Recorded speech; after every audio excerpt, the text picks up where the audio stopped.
అందరికీ నమస్కారం. ఈరోజు మన మెదక్ జిల్లాలో ఇక్కడ సోషల్ వెల్ఫేర్ రెసిడెన్షియల్ స్కూల్ మనం ఇది డీవార్మింగ్ డే లాంచ్ చేస్తున్నాము.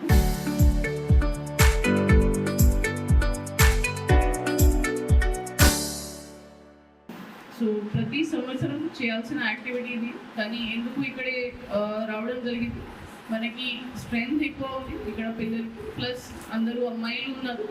సో జనరల్గా ఏం హెల్త్ ఇష్యూస్ వస్తున్నాయి మనకి అమ్మాయిల్లో, ఎవరు చెప్తారు? Generally what issue do you see more? Any student can tell. ఏవైనా మనం తీసుకుంటున్నామో దీంట్లో ఉన్న న్యూట్రియంట్స్ కూడా, అది వామ్ తీసుకుంటే మాకు ఏం రావట్లేదు. సో దీనివల్ల మనకి ఎనీమియా కానీ చాలా ప్రామినెంట్, ఎస్పెషలీ అమ్మాయిల్లో.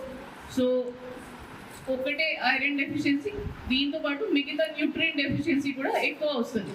సో దీనివల్ల ఏమవుతుంది, మనకి ఎక్కువ ఎనర్జీ లేకుండా, ఎక్కువ తొందరగా ఇది టైర్డ్నెస్ వచ్చినా, తొందరగా ఇది మనకి ఏం యాక్టివిటీ లేకుండా అలాంటి పరిస్థితి వస్తుంది. సో స్కూల్ ఏజ్లో ఖచ్చితంగా మనం యాక్టివ్ ఉండాలి, హెల్దీ ఉండాలి. ఏవైనా మనం ఫుడ్ తీసుకుంటున్నాము దీంట్లో ఉన్న న్యూట్రియంట్స్ మాకే రావాలి, కాబట్టి ఇది డీవార్మింగ్ మీద మనం ఫోకస్ చేస్తున్నాము.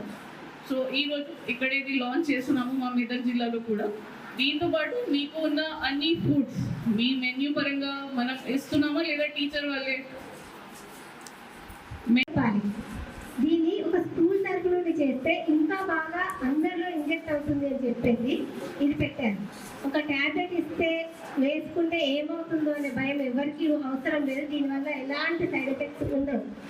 మరి ఎందుకు వేసుకోవాలి ఆల్బెండజోల్ ట్యాబ్లెట్ అనేది అంటే, మీరు దరిదాపు ఆడుకుంటారు కదా, కింద ఎక్కడైనా మట్టిలో ఆడినా ఆ చేతుల దగ్గర మీరు తీసుకొచ్చేసి ఆ గోళ్ళలో చిన్నగా ఒక చిన్న గుడ్లు ఉంటాయి మట్టిలో, ఆ వామ్ సేపు గుడ్లు, అవి కొన్ని సంవత్సరాల వరకు కూడా అలాగే ఉంటాయి అక్కడ మట్టిలో.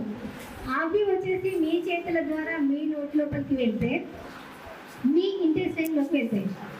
అక్కడ మీరు తీసుకునే ఆహారం మీకు రాదు, ఆ పురుగులకే పోతుంది. అప్పుడు పోయినప్పుడు ఏమవుతుంది, మీరందరూ చాలా వీక్గా అవుతారు, లాస్ట్కి మీకు బ్లడ్ లేకుండా అవుతుంది. సో దానికోసం ఏం చేయాలి అని అంటే, ఈ ట్యాబ్లెట్ 6 monthsకి ఒకసారి తీసుకుంటే ఏం కాదు. దానివల్ల మీకు సరే మేము ట్యాబ్లెట్ వేసుకున్నామని మళ్ళీ మట్టిలో ఆడతామంటే మళ్ళీ అది చాలా కష్టం. వేసుకుంటూ దానికి ఏం చేయాలంటే, తినే ముందు కంపల్సరీ, లేదంటే ఆడుకున్న తర్వాత మరి సబ్బుతో మాత్రమే చేతులు కడుక్కోండి. సోపు యూజ్ చేయకుండా కడుక్కున్న వేస్ట్, అది పోవు అవి.